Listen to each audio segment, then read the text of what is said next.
네, 다시 돌아왔습니다. 교수님께서 이 책 보니까 표지에 니체 좀 읽어본 유형만의 아포리즘 이렇게 적어주셨어요. 네. 이런 표현은 좀 보통 사람으로서는 하기 어려운 나 니체 좀 안다 뭐 이런 거잖아요. 네. 그거를 이렇게 니체를 읽어본 유형만의 아포리즘 그러면 사람들이 저한테 욕을 많이 하거든요. 근데 저는 좀 읽어봤거든요. 그래서 제가 말하는 게 좀 틀려도 여러분 좀 이해를 해주시기 바랍니다. 그래서 좀 읽어봤다고. 네, 아닌 게 아니라 교수님 서가에 니체 책이 까뜩하거든요. 제가 아마 이 장면쯤에 사진을 집어 넣을 것 같은데, 자, 그렇게 니체에 대해서 많이 읽어본 교수님께 니체에 대한 질문들을 좀 드리면서 우리도 니체와 친해져 보는 시간을 가져보려고 합니다. 뭐든지 좀 우연하게 시작하는 것들이 인생에는 많잖아요. 니체는 우연이란 말을 정말 자주 언급을 해요. 교수님, 니체가 우연을 강조한 이유는 뭐라고 생각하세요? 니체가 우연에 대해서 얘기한 거 제가 짜라투스에 나오는 문장 중에 하나 이거 읽어드릴게요.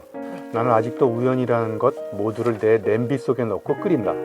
그것이 제대로 익은 후에야 나는 그것을 내 먹을거리로 반긴다. 실제로 많은 우연이 당당하게 나를 찾아왔었다.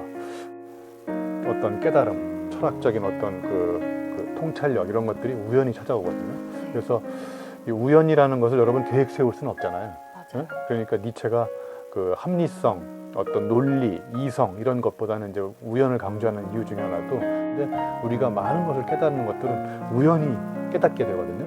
우연한 마주침, 결국은 우리한테 새로운 깨우침을 주고 뉘우침, 가르침 이런 침을 계속 놔주거든요. 우리 몸에다가. 그런데 그 속에서 우리는 인생의 새로운 가능성을 문을 또 발견할 수가 있거든요. 그래서 이 혼돈 속에서 엄청난 질서가 나오듯이 우리는 늘 질서만 존중하고 어떤 체계적이고 질서 정연한 것, 합리적 이런 것보다는 우발적이면서도 굉장히 막 뒤흔들어져 있는 혼돈 속, 무질서 이런 가운데에서 새로운 것들이 창조된다는 거예요. 그래서 이 니체도 어딘가에서 그렇게 얘기했지만 내가 뭔가를 창조하려면 네 마음속에 혼돈을 일으켜야 된다.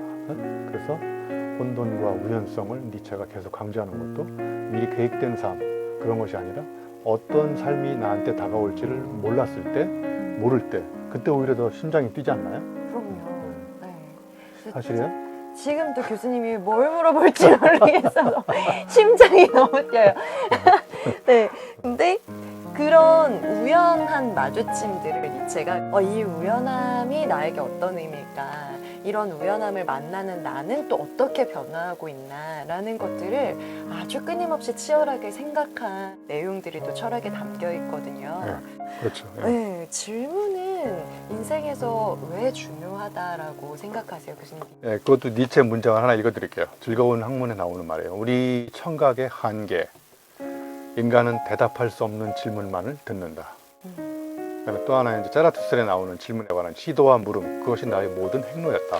그리고 진정 그런 물음에 대답하는 법을 배우지 않으면 안 된다. 이것이 내 취향이었다. 그러니까 니체는 평생 시도하고 물어본 거를 또 탐색해보고 그런데 우리가 왜 질문을 못 듣냐면 내가 대답할 수 없기 때문에 질문을 못 듣는다는 거예요. 그리고 아까 체험하고 연결시켜보면 내가 체험하지 않은 것은 질문하면 잘 못 들리지도 않고 대답할 수도 없는 거거든요. 그러니까 이 질문 자체가 한 사람의 그 무한한 가능성을 새롭게 열어가는 관문이라고 생각해요.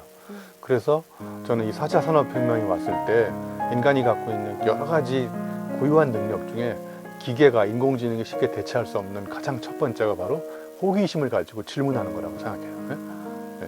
기계도 질문할 수 있지만 내가 보기에 호기심을 가지고 질문하는 거는 사람밖에 없거든요. 그 니체하면 가장 유명하게 일컬어지는 명언이 신은 죽었다라는 말일 텐데 그것 때문에 또 망치 철학자라는 얘기도 있습니다. 이 신은 죽었다라는 말에서 교수님 이 망치 철학과 연결시켜서 신의 의미, 뭐 깨부순다라는 것에 대한 의미를 말씀해 주실 수 있으실 것 같아요. 네, 그래서 니체는 이제 기존의 철학적 전통을 망치로 산산히 조각을 낸 다음에 거기다가 이제 새로운 철학을 짚잖아요. 그래서 니체 그러면 떠오르는 명언 중에 하나가 이제 신은 죽었다라는 건데, 사실은 이제 신은 죽었다는 엄밀하게 해석하면 니체가 신을 죽인 거예요. 그럼 여기서 신은 우리가 얘기하는 하느님 그 가시 아니라 우리가 있지도 않고 존재하지도 않는 그런 허황된 생각, 네. 그다음에 보편적으로 아무런 문제의식 없이, 비판적 문제가 없이 받아들이는 어떤 고정관념, 어떤 가치관, 신념, 체계 이런 것들을 다 그 신이라고 본 거예요. 그래서 그걸 죽여야 그런 있지도 않는, 존재하지도 않는 그런 엉뚱한 그런 신에다가 너를 의지하지 말고 인간의 의지를 가지고 살아가라는 얘기예요. 이제 아까 질문하고 연결시켜 생각해 보면 네. 이제 니체가 던지는 질문은 이런 거예요. 신이란 무엇인가? 신이란 누구인가? 이런 질문을 던진 게 아니라 누가 신이 되어야 하는가? 네? 그러니까 예를 들면 권력이란 무엇인가가 이렇게 질문을 던지잖아요. 니체는 누가 권력이라고 정의했는가? 네? 무엇이 권력이어야 되는가? 이런 식으로 던지는, 생각을 더 깊게 만드는 이런 질문을 던지는 거죠. 마찬가지로 신도 신이란 누구인가 이런 게 아니라 누가 신이라고 했는가 이거예요. 신을 누구라고 우리가 불러야 되는가? 그러니까 질문이 바뀌니까 거기에 가려고 하는 접근 방식이나 이런 것도 완전히 바뀌는 거죠. 전문가를 냉소적으로 보는 언급도 많이 했었잖아요. 네. 그런 관점에서 우리가 전문가를 어떻게 봐야 할까요? 전문가는 뭐 전문적으로 문외 아닌 사람이죠. 그래서 네. 그 니체가 또 전문가에 대해서 표현하고 있는 말 중에 제가 하나만 읽어볼게요. 박식한 학자의 책에서는 또한 거의 언제나 억누르고 또 억눌린 어떤 것이 느껴진다. 어디에선가 전문가의 티를 내는 것이다. 그의 열성과 진지함, 원함, 그가 앉아서 생각을 짜내는 구석자리에 대한 과대평가가 그의 꼽사등에서, 그래서 학자의 책은 또한 언제나 구분 영혼을 반영한다. 모든 전문 수공업은 구부리는 일을 하기 때문이다. 그래서 모든 전문가가 꼽사등을 갖고 있다라는 재미난 표현을 했고요. 아무튼 우리가 이런 말을 하잖아요. 전문가가 되려고 노력은 해야 되지만 전문가처럼 생각해서는 안 된다.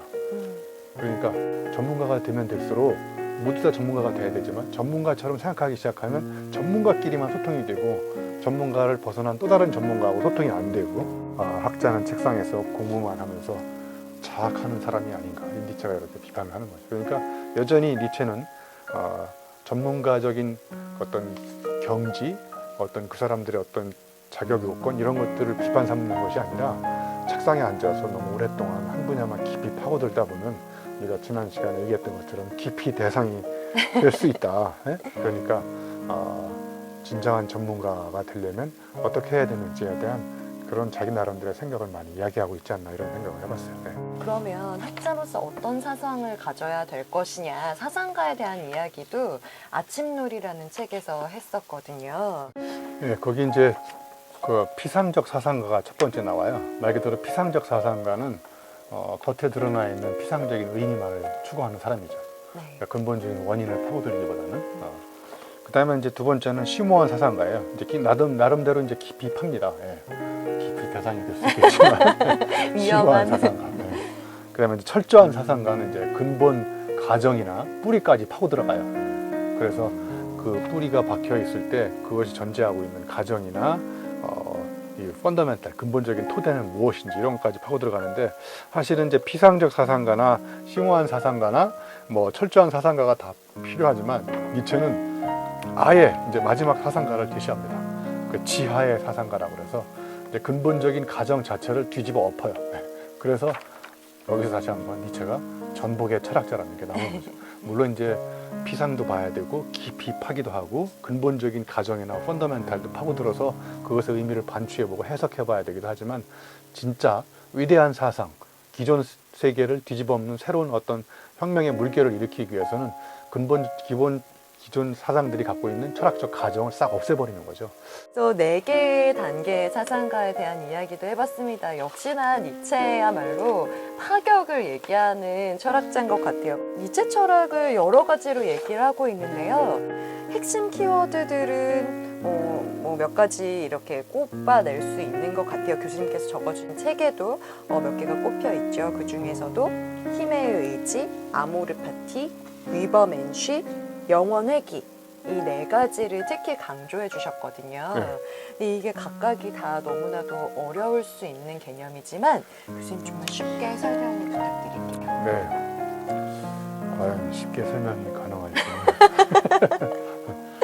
그래서 여기 이제 위버맨시는 우리말로 크게 초인이라고 많이 번역돼 있었어요. 초인. 그러니까 위버맨시는 말 그대로 입체가 추구하는 가장 이상적인 인간상을 얘기합니다. 그래서 오늘의 나에서 머물러 있지 않고 끊임없이 새로운 나로 변신을 거듭하는, 지금 여기에 머물러 있지 않고 저기에 다른 세계로 끊임없이 거기 자기의 목적지로 자기를 끊임없이 변신시켜가면서 이끌어가는 사람을 위버맨시라고 할 수 있을 것 같아요.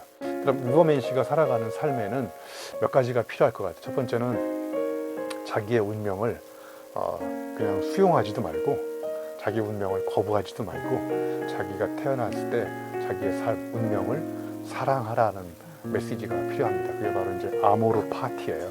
인생을 숙제처럼 괴롭게 놓고 살지 말고 축제처럼 디오니스의 광기의 춤을 춰가면서 살아가라는 얘기예요. 그래서 이 아모르 파티는 위버맨시가 갖고 있는 굉장히 중요한 삶의 철학이라고 볼 수 있죠.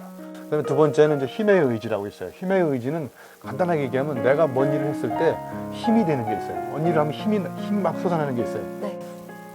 우리 예레미 소장은 어떨 때 힘이 나요? 유튜브 찍을 때 힘이 나나요? 편집할 때 힘이 나나요? 편집할 때 힘이 막 줄어들 것 같긴 한데. 근데 요즘 편집이 너무 재밌어요. 뭔가 네. 새로운 걸 알아낼 때 저는 힘이 많이 나는 것 같아요. 네. 네, 유튜브는 내가 이런 것도 할 수 있네? 라는 걸 알게 됐을 때 너무 힘이 나고요. 그리고 운동도 마찬가지예요. 어제는 이것밖에 못했는데 오늘은 몇 번 더 하고 몇 킬로 더 들고, 이럴 때 저는 힘이 많이 나거든요, 교수님. 사실이에요? 네. 그래서 이 힘의 의지는 내가 하면 힘이 나는 것을 사람은 힘이 났을 때 더 하게 되잖아요. 굉장히 선순환의 반복이 되는 거예요. 내가 했을 때, 나의 존재 증명을 했을 때 나도 힘이 나고, 또 이게 이제 나중에는 관계까지 발전합니다. 힘의 의지가 다른 사람하고 연결됐을 때 이게 잘 맞으면 서로가 이제 시너지 효과가 나는 거예요. 그러니까 이제 위버맨시가 이 힘의 의지를 가지고 아모르 파티를 추구하면서 계속 끊임없이 살아가는 거예요. 그러면 이제 그 힘의 의지가 오늘의 힘의 의지와는 다르게 내일은 더 큰 힘의 의지가 생기게 되는 거죠. 그러면서 이제 영원 회귀는 여러분 수없이 들어봤을 텐데, 지금 이 순간이 영원히 반복된다. 자, 그럼 이게 굉장히 끔찍한 일입니다. 내가 팀장님한테 혼나고 있어요. 야, 김예림, 그것도 또 글씨라고 써갖고 왔냐? 막 이렇게 야단치면 예림이 이렇게 고개 숙이고 이 또한 지나가리라. 이게 이제 영원 회귀거든요. 근데 이 또한 영원히 반복되는 겁니다. 이 또한 지나가는 게 아니고. 그래서 위버맨시로서 오늘과 다른 나로 재탄생, 재변신을 거듭하지 않으면 지금 이 순간이 영원히 반복된다고 그랬을 때 많은 사람들이 심장이 뜁니까? 다리가 떨립니까? 대부분 아마 다리가 떨릴 것 같아요. 그러니까 그런 다리 떨리는 인생을 살지 말고 심장 떨리는 인생을 살려면 위버맨시처럼 끊임없이 변신을 하면서 그런 삶이 영원히 반복된다면 얼마나 심장이 뛰겠어요. 네? 그러면 이제 힘의 의지도 더 생기고, 그 다음에 이제 아모르 파티처럼 그냥 아무렇게나 막 파티하면서 사는 인생이 신나지 않을까. 그냥 유영만식으로 개똥 철학을 섞어가지고 막 설명한 거죠. 네, 그렇게 살았던 니체의 가르침을 쫙 응축해 보니까 옛날 책 니체는 나체다가 또 떠오르기 시작해요, 교수님. 결국은 니체는 나체고 나력을 가진 사람이다라고 마지막엔 귀결시킬 수 있을 것 같은데요. 이 아포리즘에 대한 교수님의 의미를 좀 말씀을 해주세요. 네, 나력은 무성한 이 비수된 나무가 잘 안 보이잖아요. 그러다가 이제 나무가 옷을 갈아입잖아요. 가을에 단풍으로. 그럼 나무가 달라 보이잖아요. 그럼 단풍이 이제 그 불타는 가을을 보낸 다음에 그 에너지를 이제 보존하기 위해서 그 떨겨라고 그러는 나무하고 그 나무 잎하고 이렇게 고기를 딱 잘라냅니다. 그러면 에너지가 이제 나뭇잎으로 가는 걸 차단하고 이제 안으로 보존을 하는 거죠. 그러면서 이제 나무가 이제 잎으로 무성하게 보였던 것들이 나무가 이렇게 보이기 시작하잖아요. 그게 이제 나목이잖아요, 그죠? 그러니까 형용사의 덤부를 다 걷어내고 그 이름 석자로 그 사람의 본질적인 경쟁력을 보여주는 게 저는 이 나력의 힘이라고 생각해요. 그래서 이 나력을 조금만 더 몇 가지로 더 설명하면 또한 나는 이제 과거의 성공 체험을 싹 벗어버리고 새롭게 시작하는 힘이기 돼요. 그러니까 사람이 갖고 있는 굉장히 그 취약한 허점 중에 하나는 뭐냐면 성공 체험을 버리지 않고 상황이 판이하게 바뀌었음에도 불구하고 또 다른 상황에 반복해서 적용하려고 하는 어리석음, 이거를 벗어버리는 게 또 저는 나력이라고 생각하고, 그러니까 트라우마를 카리스마로 바꿔내는 힘, 이것도 저는 나력이라고 생각해요. 그 완전히 내 걸로 응축하고 버무리고 니체처럼 막 이 삶의 고통을 엎어치고 외치고 질문하고 하다 보니까 그 본질적인 응축된 힘들이 좀 강하게 나올 수 있는 거고, 그런 강한 힘을 또 힘의 의지를 통해서 살아나갈 수 있는 게 또 나력이다라는 느낌이 들어요. 유림이는 거의 저 천재인 것 같아요. 이렇게 금방 다 주워 들어가지고 자기 걸로 해석해내는 거 보니까 조금만 더 데리고 다니면 이제 우리 개똥 철학자가 될 것 같아요. 네. 그리고 한편으로는 그런 모아진 힘을 내가 믿고 의지하려면 내가 그 나를 계속 들여다볼 수 있어야 되고, 그렇기 때문에 화끈하게 벗어야 제대로 볼 수 있다고 네. 얘기하신 거죠? 예전에 제가 이 책을 쓰고 신문 칼럼에다가 이 책을 어떻게 하면 잘 소개시킬까, 그래서 이제 신문 제목에다 이렇게 화두를 뽑았어요. 화끈하게 벗어야 확실히 보인다. 근데 1시간 만에 3만 명이 클릭해서 3만 명이요? 그 제목에 낚인 거죠. 예. 결국은 우리가 벗어야 될 거는 고정관념, 당연하다고 생각하는 것들, 화끈하게 벗어야를 누르는 순간 나올 거라고 당연하게 예측했던 그것들을 좀 잘 화끈하게 벗어줘야 나를 제대로 만날 수 있다라는 이야기인 것 같아요. 벗어야 벗어날 수가 있어요. 네, 맞아요. 벗어나기 위해서라도 예, 벗으십시오. 예. 네, 습관의 옷도 벗고 고정관념의 옷도 벗어던지고, 나를 둘러싸고 있는 그런 허례허식들, 쓸데없는 어떤 그 뭐랄까 위장, 오늘 유림 소장 많이 위장하고 온 것 같아. 변장, 분장, 화장, 치장까지. 네. 자, 그래서 오늘 교수님과 니체에 더 쑥 들여다보는 시간도 가져봤습니다. 저희는 굉장히 즐거웠는데요. 보시는 여러분들도 즐겁게 보실 수 있으셨으면 좋겠고요. 조금 더 깊이 들여다보시고 싶으신 분들은 이 책 지금 여기저기 서점에서 찾아보실 수 있거든요. 네, 함께 유튜브와 함께 깊이 있게 읽어주시기를 부탁드리겠습니다.